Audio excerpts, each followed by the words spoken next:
Hello, right, it's about time that I did a Christmassy video. I thought now is as good a time as any, seeing as I've been putting together the Christmas lights for outside, and I tried to put together something different. Firstly, I'll apologise, I'm in a slightly different tabletop, so you get a bit more shine and glare off it, I'm afraid, but for now it'll have to do. So, as you can see, I've got this little set of outdoor Christmas lights, and they've got some quite bright, it's giving quite a bit of glare there, but they've got a nice set of really quite bright white LEDs attached to them. Now the LEDs themselves are the sort of cylindrical type, and there's 6 of these little trees attached on the chain, and it's a chain of usual 2-core quite thin wire. Just turn them off so that it's not swamping the camera too much. So it's just this thin 2-core that runs all the way around. Now the interesting thing, if I just get the power supply, again these came, I think it was a couple of years ago I got these off eBay, and it didn't cost very much as usual.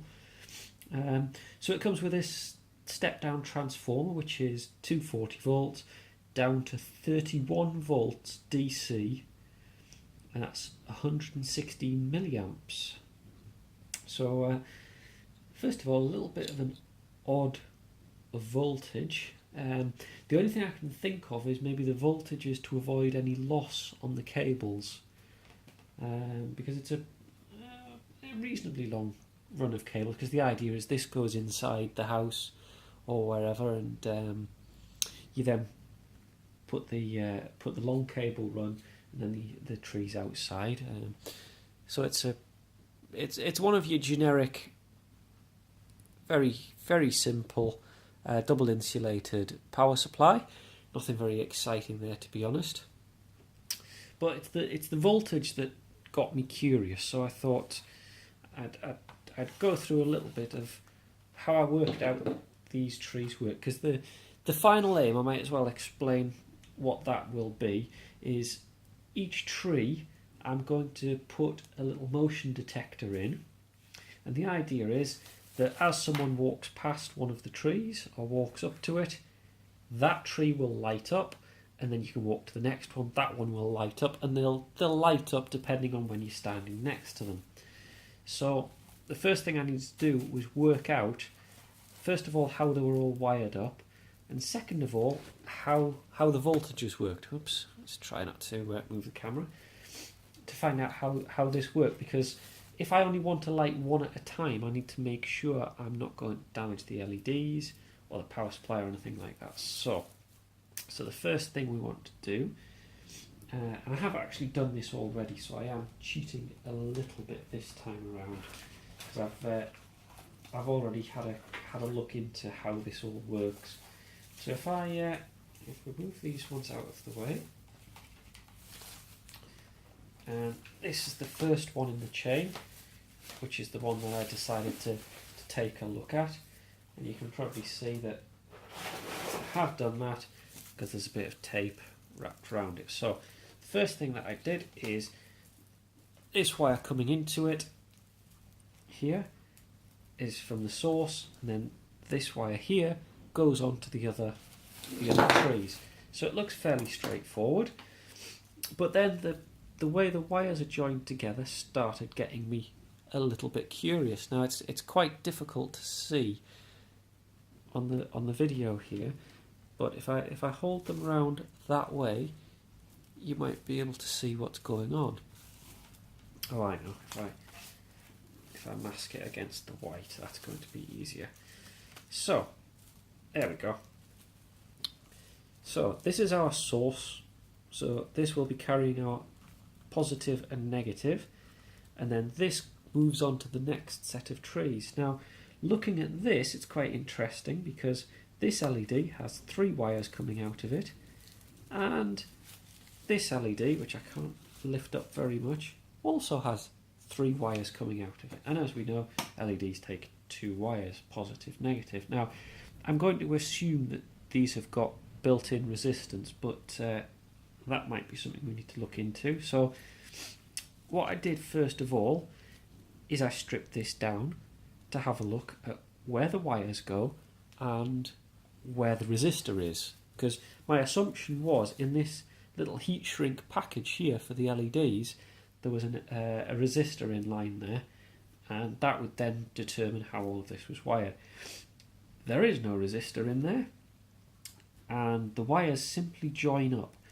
So one wire, which was carrying the incoming positive, continues on to the next tree, positive, and the other wire, negative, actually goes all the way around this little tree and then joins up and then goes back. So looking at each tree, the LEDs are wired in series. Okay, so we've got a series circuit per tree. So that means we can start to work this out. So we have our DC coming in, DC, and that means positive and negative. Just make sure that you can actually see this where I'm drawing it. And what we do is we have our LED, and I counted them up, and there's 10 LEDs per tree. 2, 3, 4, 5, 6, running out of space on the paper, 7, oh dear, 8, 9, 10, not very neat, but 10, and they're all in series. So if because as we saw these are white LEDs, so the assumption is normally that a white LED is around about 3 volts, so we'll work to the 3 volt principle here.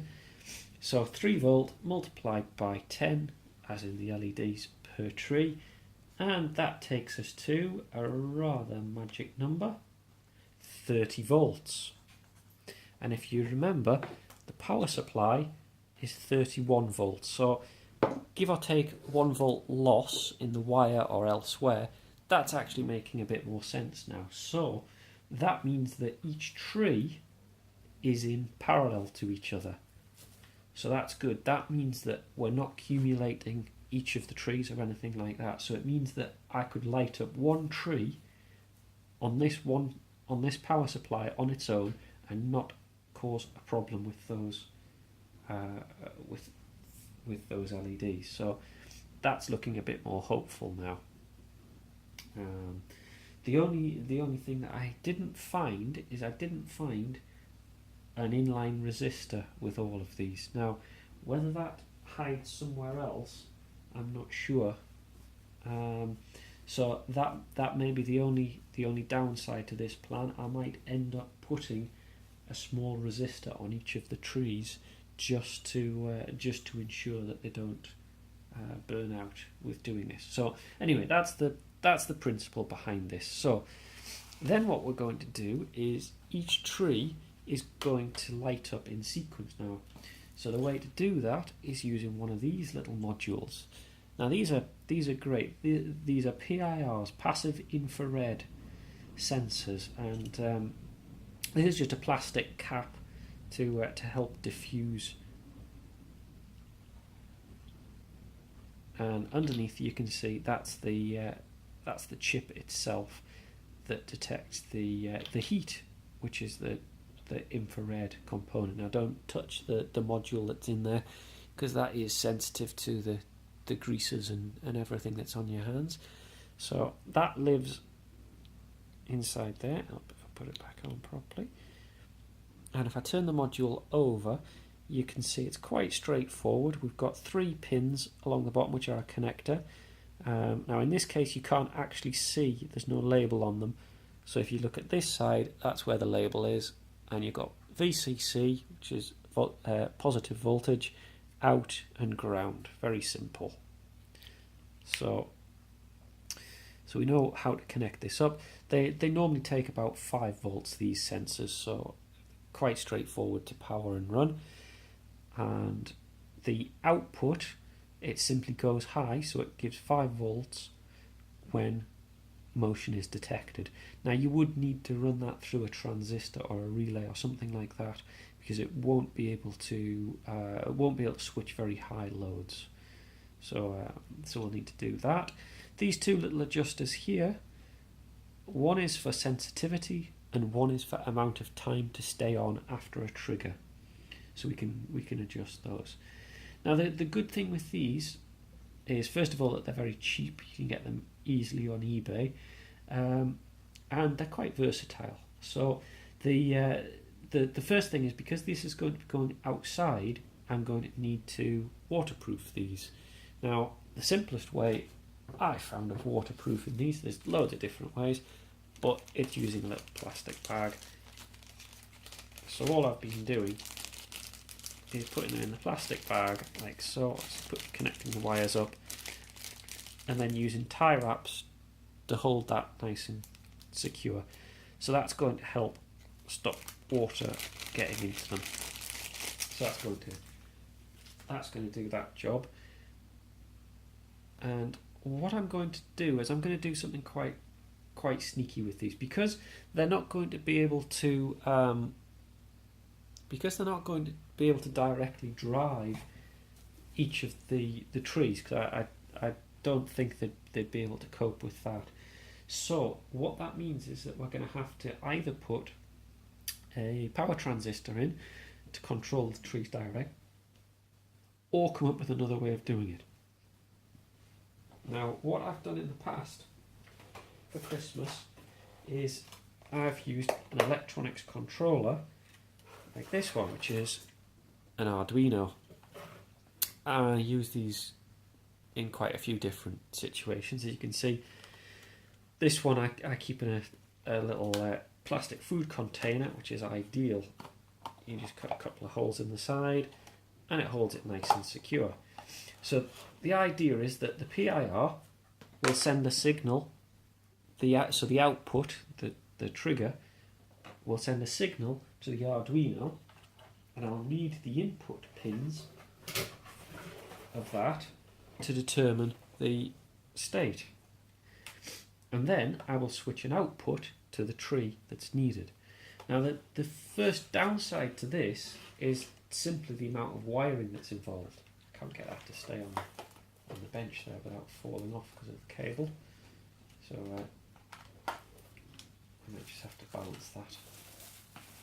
So the first problem that we've got is the number of cables that would involve. So if we go back to here, so again, if we have 6 trees, so we'd need a positive, so we can use a common negative, so that's fine. So wires, so we'd have one wire which carries negative. We would then need a positive 5 volt to power each of our little PIRs. We then need one positive wire 30 volts for each of the trees, and one signal coming back from the PIR. So that would mean we would need 12 wires, one signal, one 30 volt for all the trees, 12 plus these two, 13, 14. So that would be 14 wires going to each of the trees, which is completely impractical for this kind of setup, unfortunately. So we need to come up with a better idea of how we could do this. So the idea that I came up with, first of all, was for our input. So for our PIR, I thought we could use resistor dividers.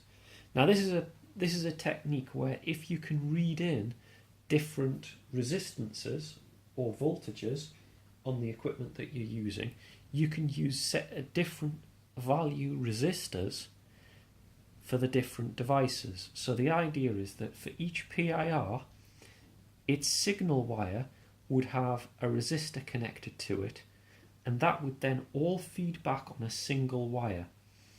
The idea being, if I write down a couple of resistances, so if I take 120 ohm and then I take 470 ohm, these are just resistors I've got lying around that I can use for this. So there, what we could do is connect PIR1 up to the 120 ohm, PIR2 up to the 470 ohm. So what that would mean is when our Arduino was detecting which PIR was triggering, if it saw a resistance of 120 ohms, we know it would be PIR1, and if it was detecting 470 ohms, it would be PIR2. Now, we can also get clever in that if we see PIR1 and 2, it would be the sum total of both of those resistances added together. So in this case, it will be 590 ohms. So providing we keep each of the resistances split up like that for each of the resistors, we can then use a single wire to sense all of these sensors. So that's the idea I've been working towards, because that then allows us to do that. So that's using a resistor divider, which is quite a clever technique. So the other problem that we've got is how to control each of the lights on the trees. Now this one is where I've had to cheat a little bit, in that if I want that to work, I'd have to have a wire per tree. So in that case, we would have 6 wires plus our signal PIR wire, 7, our common negative, 8, positive for the 5 volts, 9. So it would be 9 wires, which we could possibly cope with. So that's possible if we had 9 core wire. But again, I'm going to cheat on this one, and what I've decided to do is, rather than use the LEDs that are already on the lights, what I've been thinking is I'm going to add a new set of LEDs onto each of the trees that I can control slightly differently. Now this is where an interesting little gadget comes in, which is an assignable LED. Now you can get them in all sorts of packages. Typically we've seen them in strips of LEDs, and each LED can be addressed using a serial protocol. Now the idea is that it takes a plus 5 volts, which we've already got, a negative common, which we've already got, and then a signal wire, which we can take a signal from one of our output pins on the Arduino. We then address each of the LEDs in the chain individually.